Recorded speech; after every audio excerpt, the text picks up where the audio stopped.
जय हिंद। इस वीडियो में हम समझते हैं कि अर्थिंग क्या होता है, न्यूट्रल क्या होता है, फेज क्या होता है, कैसे हम मीटर से इलेक्ट्रिक की चोरी कर सकते हैं या अपने बिजली बिल को कम कर सकते हैं। पोल से गुजर रहे तार के ऊपर बैठा कोई पक्षी को करंट क्यों नहीं मार देता है। क्या हम अगर किसी रेलवे लाइन के ऊपर से जा रहे OHE वायर को पकड़ कर लटक जाएंगे तो हमें करंट मारेगा या नहीं मारेगा। तो इसको समझते हैं हम। सबसे पहले आप कुछ भाषा समझिए। जो फेज करंट होता है ना, इसके कई नाम होते हैं। पहले उन नामों को समझिए। फेज वायर को हम लोग लाइव वायर या जिंदा तार कहते हैं। इसे हॉट वायर या गर्म तार के नाम से भी जान जाता है। इसी को हम लोग कहते हैं मेन वायर। अब दूसरा हो जाता है न्यूट्रल। न्यूट्रल को हम लोग कोल्ड वायर कहते हैं या इसे ठंडा तार कहते हैं। अब इनका काम क्या होता है। फेज वायर उसे कहते हैं जो करंट को ले आ रहा है और न्यूट्रल उसे कहते हैं जो करंट को ले जा रहा है। यही दो चीजें होती हैं और अर्थ होता है एक अलग चीज होता है। ये भी एक तरह का न्यूट्रल है, ये सेफ्टी के लिए ही लगाया जाता है। उसको हम आगे समझाएंगे। अभी यही मेन समझिए।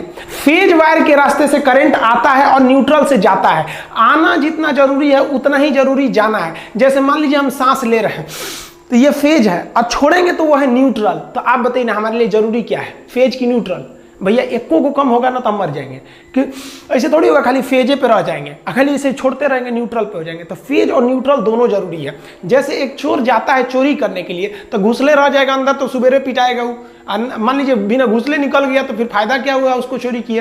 तो चोर जाने का रास्ता वो फेज, आज इधर से कूद के भागेगा वो न्यूट्रल। दोनों जरूरी है, फेज और न्यूट्रल। तगड़ा कौन मारता है भैया, दोनों बराबर है। सुरक्षा के लिए हम फेज तार को हम रेड कलर से रंग देते हैं और जो न्यूट्रल होता है इसे किसी अन्य कलर से रंग दिया जाता है। अर्थिंग वायर को हमेशा हम हरा रखते हैं। अर्थिंग को लास्ट में समझेंगे। यहाँ देखिए ये लाल वाला तार फेज के लिए हो सकता है, ये न्यूट्रल में आप किसी को भी यूज कर सकते हैं, लेकिन याद रखिएगा हरा तार का प्रयोग हमेशा अर्थिंग में करते हैं। देखिए जब तक आपके पास न्यूट्रल नहीं रहेगा ना, आपको बिजली का झटका नहीं लग सकता है। करंट कहता है कि हम चले जाएंगे, जैसे हमको लौटने का रास्ता मिल गया तभी हम करंट मारेंगे। अगर लौटने का रास्ता नहीं है ना तो हम करंट मारेंगे ही नहीं मारेंगे। तो जो ट्रांसमिशन लाइन आ रही होती है इसमें न्यूट्रल जानबूझ के नहीं दिया जाता है कि गलती से भी कोई इसे टच कर जाए तो उसे केवल फेज मिले। अगर न्यूट्रल दे देंगे तो लौटने का रास्ता मिल जाएगा, उसे करंट मार देगा। इसमें देखिएगा यहाँ पर पक्षी बैठे हुए हैं, इन पक्षियों को करंट नहीं मारेगा क्योंकि ये केवल फेज पर बैठे हैं। न्यूट्रल मिलेगा तभी मारेगा। यहाँ इस पक्षी को देखिए, इसमें भी देखेंगे एक फेज है, ये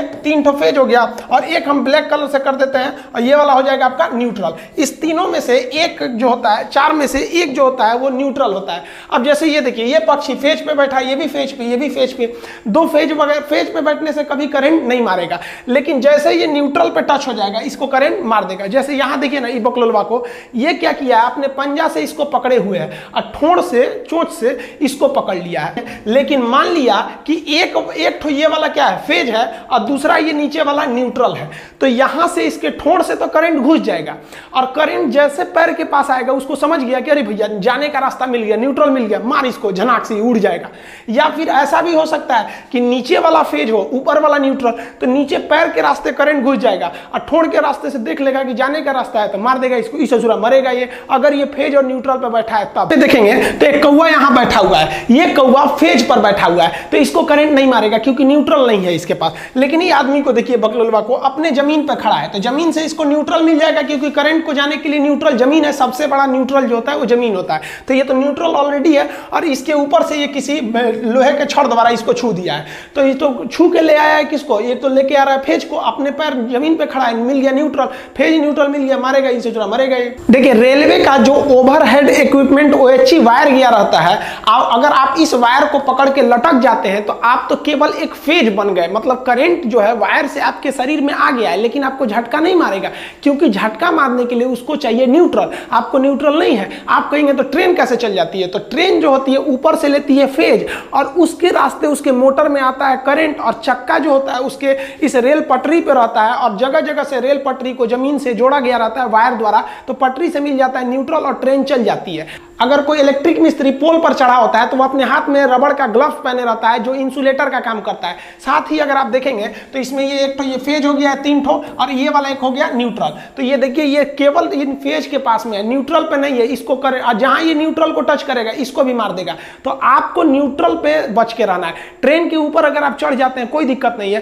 ट्रेन के ऊपर चढ़ के अगर OHE को पकड़ लिए तब तो मारेगा ही आपको, क्योंकि ट्रेन जो है वो जमीन से टच में आपको मिला है न्यूट्रल और ऊपर से ले लिए फेज, आपको उड़ा देगा, उड़ जाएंगे आप तुरंत। लेकिन अगर आप लटक के झुलवा झूल रहे हैं तो कोई दिक्कत नहीं है, आप झुलवा झूलिए, किसी पे इस पे झूलिए, लेकिन याद रखिए झूला झूलते समय ना अगर आप न्यूट्रल पे टच हुए ना तो झुला देगा अच्छा से। कोई इलेक्ट्रिक मिस्त्री आपके घर काम करने आता है तो होशियार रहता है ना, तो वो दस्ताना पहन लेता है रबड़ का ताकि करंट ना आ पाए। अब इसको देखिए, ये होशियार है, और ये बकलोलवा को देखिए, ये ऐसे ही नंगे हाथ से ऐसे छू रहा है और ये पकड़ लिया फेज वगैरह को। अब देखिए ये क्या करते हैं, ऐसे होशियार होते हैं ऐसे इलेक्ट्रिक मिस्त्री, चप्पल उतार देते हैं ऐसे और चप्पल के ऊपर खड़े हो जाते हैं। जानते हैं सब कि चप्पल पहनेंगे तो कहीं हल्का सा भीगा हुआ होगा तो ग्राउंड पे टच होने की संभावना ज्यादा रहती है, तो उतार के ऊपर बैठ जाते हैं सब कि नीचे तो ग्राउंड में टच नहीं होंगे। अब काम कर रहे होते हैं सब, तो ये टच भी कर लेते हैं ना तो फेज आ गया इनके शरीर में। अब इनका शरीर भी एक तरह से फेज बन गया है, लेकिन चप्पल के ऊपर खड़े हैं तो इन्हें करंट नहीं मारेगा। और बाकी लोगों से कह देते हैं कि बाबू हमको टच मत करना है, क्योंकि जानते हैं कि बबुआ अगर टच करेगा तो वो जमीन पे खड़ा है, वो बन जाएगा न्यूट्रल और उड़ा देगा उसको।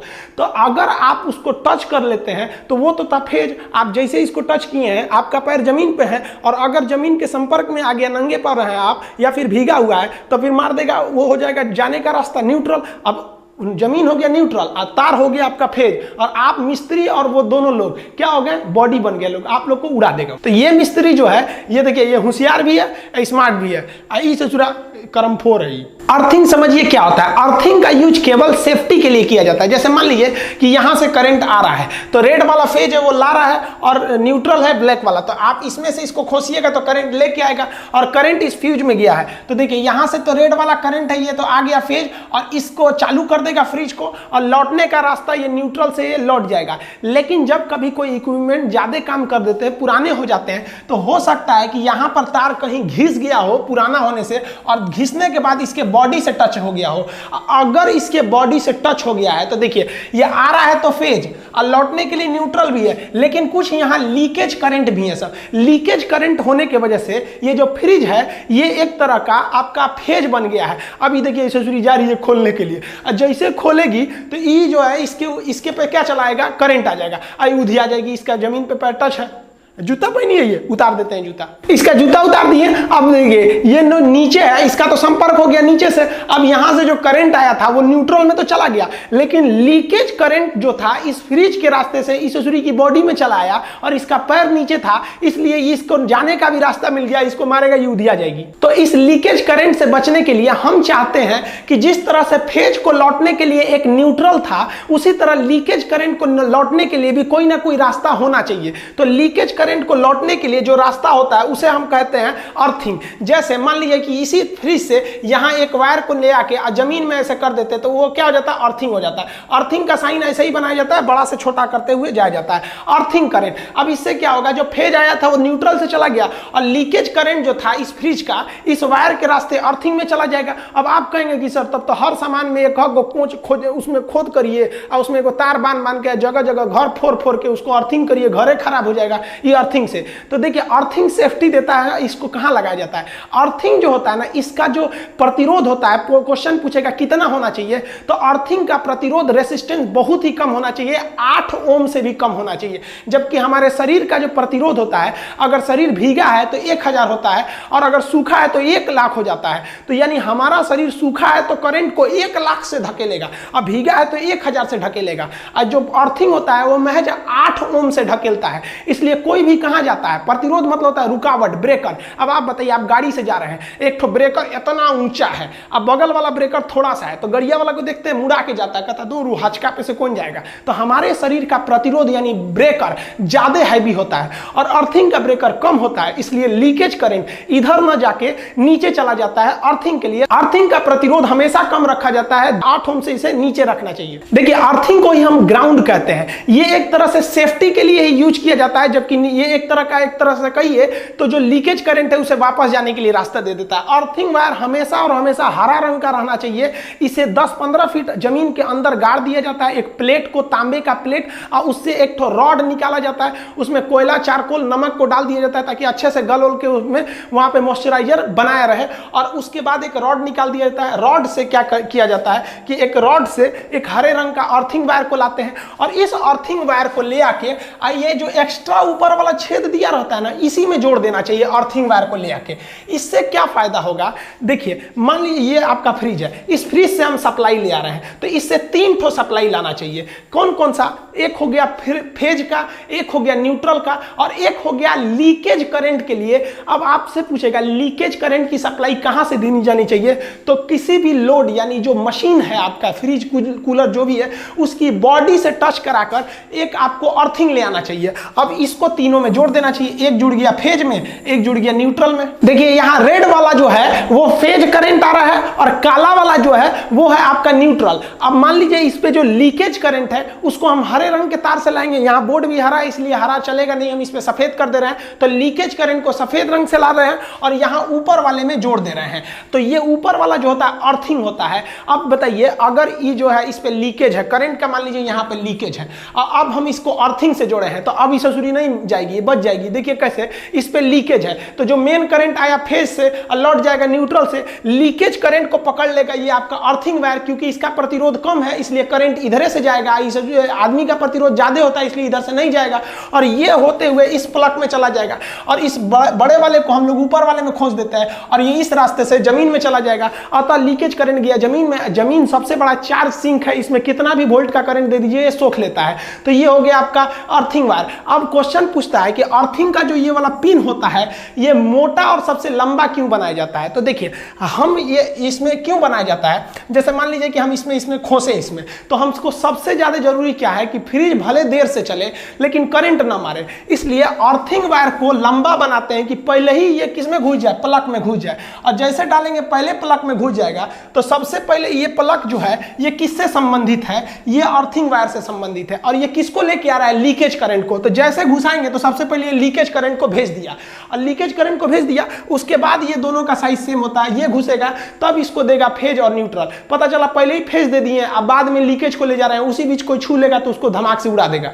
इसे मोटा बनाने का दूसरा एक और रास्ता है कि हमें अर्थिंग करंट का जो रेसिस्टेंस जो प्रतिरोध है उसको कम रखना है, क्योंकि करंट धड़ाक से चला है, प्रतिरोध कम होने की वजह से प्रतिरोध कम करने के लिए किसी भी वायर को मोटा किया जाता है। तो जानबूझ के इसे मोटा कर दिया जाता है कि इसका प्रतिरोध घट जाए और उधर से लीकेज करंट फटाक से चला। इसमें इसे मोटा करने का एक और रीजन है कि इसको अगर आप मोटा कर देंगे तो अर्थिंग वायर जो है वो कभी भी फेज वाले में नहीं जाएगा और ना ही न्यूट्रल वाले में जाएगा, क्योंकि अर्थिंग का जो रेसिस्टेंस होता है वो बहुत ही कम होता है, उसे फेज और न्यूट्रल में नहीं जाने देना चाहिए। तो ये 3 रीजन है इसको मोटा बनाने का।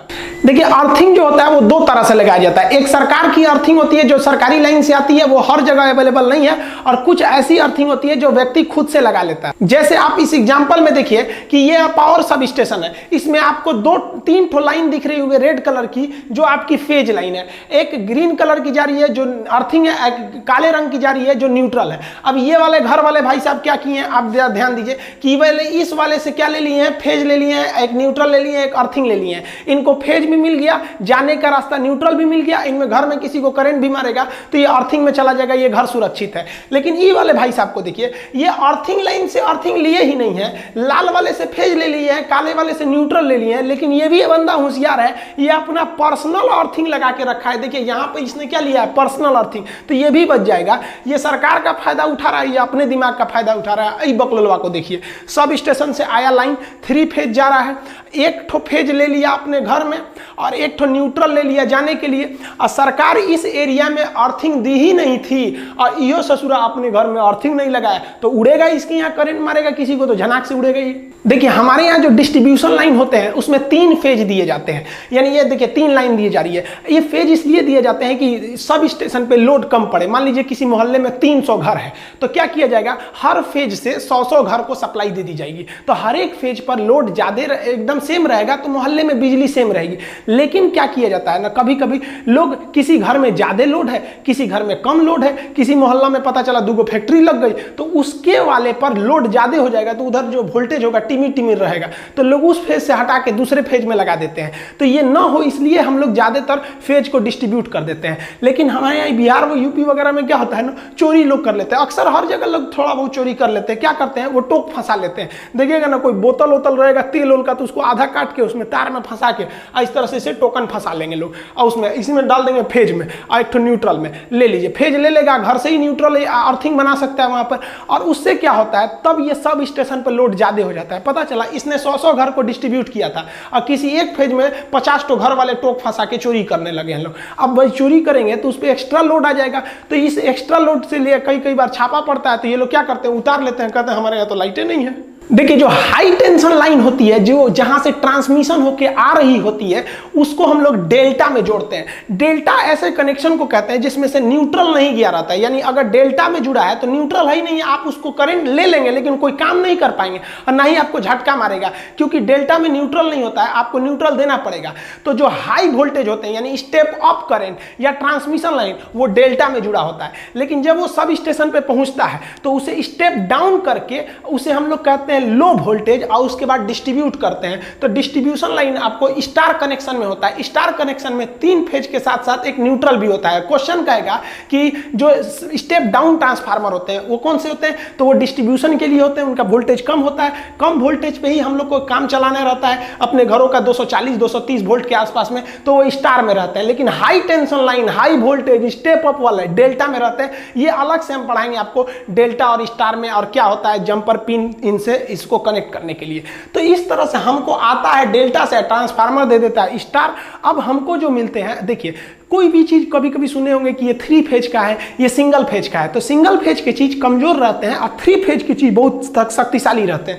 जैसे यहां से देखिए आपको 3 लाइन जा रही है, आर बाई बी, ये फेज को दर्शाते हैं, एन से हो गया न्यूट्रल। तो ये पंखा जो है एक नीले रंग का फेज लिया है, एक काले रंग का न्यूट्रल लिया है, तो न्यूट्रल कॉमन बना दिया जाता है, एक ही रास्ता हो जाता है निकलने के लिए। तो ये पंखा कितने फेज का है, 1 फेज का। ये लाइट को देखिए, ये पीले वाले से लिया है फेज और काला वाले से न्यूट्रल, सबके लिए एक ही न्यूट्रल है काला वाला, तो ये भी सिंगल फेज का है। आप इस सॉकेट को देखिएगा तो इसमें लाल वाले से एक ठो ले लिया है फेज और काला वाले से लिया है न्यूट्रल, तो ये भी कितने फेज का है, सिंगल फेज का। लेकिन मोटर को बहुत ज्यादा मेहनत करना होता है, उतना पानी को 5 तल्ला पे चढ़ाता है टंकी पे, तो सिंगल फेज पे उतना शक्ति नहीं हो पाएगा। तो इस ससुरा को देखिए 3-3 को फेज ले ले है, लाल वाले में से पीला, नीला, आर वाई बी तीनों फेज ले लिया है। फेज को हम लोग कोड भाषा में आर वाई बी कहते हैं, और एक तो न्यूट्रल लिया है। तो ये मोटर कितना फेज का है, 3 फेज का मोटर है।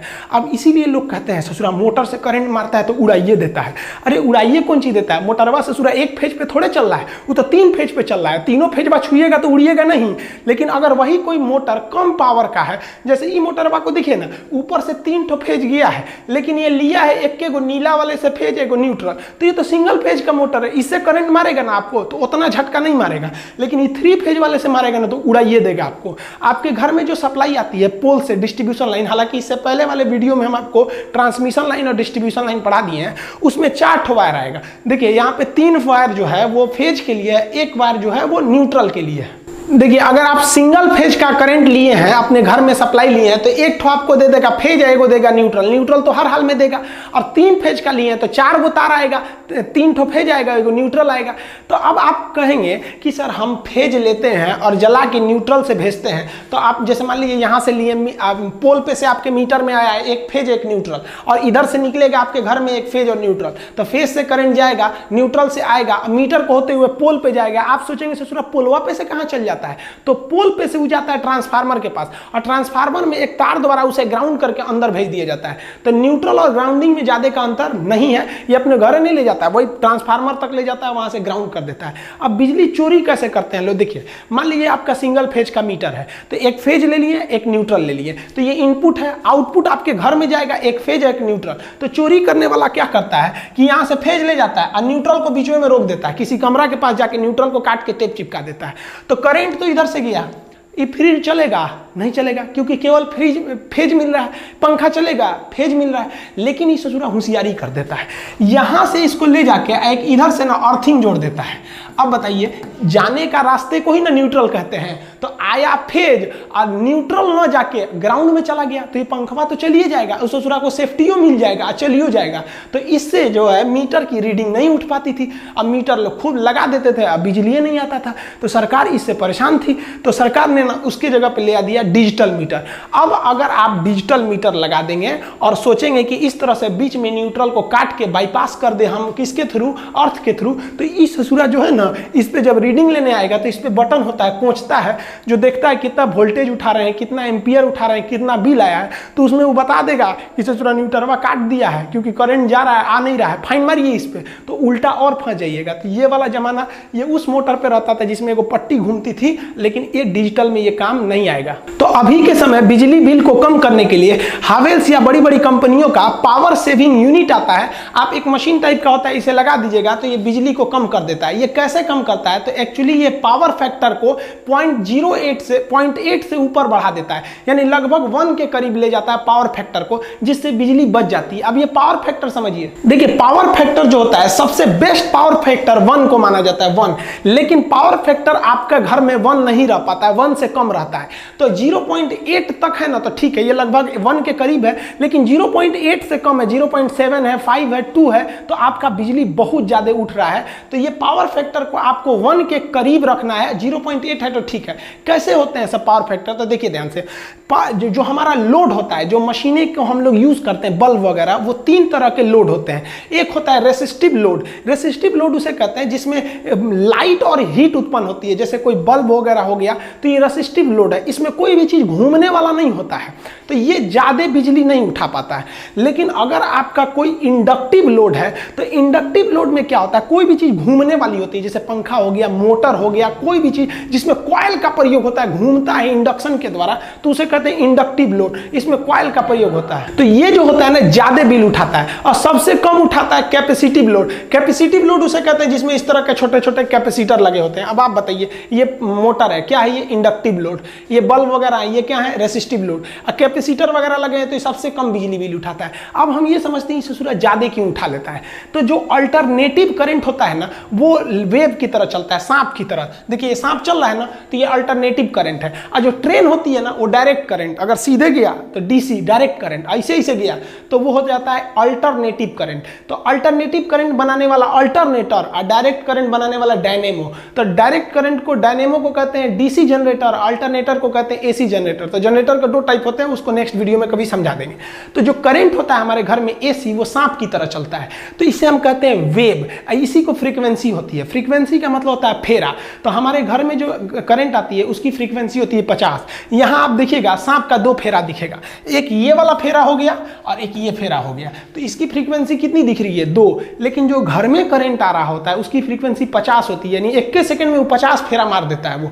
तो जो कभी देखिए, इसमें भी जो करंट आता है हमारे घर में, उसमें 2 चीजें होती है। एक होती है वोल्टेज, यानी जो प्रेशर जो बिजली को ढकेल रहा है, और एक करंट जो इलेक्ट्रॉन आ रहे हैं। तो करंट होता है और जो वोल्टेज होता है, उन दोनों का जो टर्म है, जो फेरा है, वो जो वेव है, वो 1 के ऊपर 1 रहना चाहिए, तभी अच्छा माना जाता है। तो जितने भी रेसिस्टिव आपके लोड होते हैं या कैपेसिटिव लोड होते हैं, इसमें देखिए यहाँ हम काले रंग से बना दिए हैं वोल्टेज और लाल रंग से बना दिए हैं आपका करंट। तो ये दोनों एक ही पर होते हैं, इसलिए आपका जो होता है पावर फैक्टर वो सेम होता है। इसलिए ऊपर नीचे रखिएगा तो कट के 1 आ जाता है, इसलिए इससे अच्छा माना जाता है, इसे भी अच्छा माना जाता है। लेकिन जब आप कभी कॉइल को लगाते हैं, यानी इंडक्टिव लोड को लगाते हैं, मोटर फैन वगैरह को, तो इसमें पंखा जो घूमने लगता है ना, तो ये करंट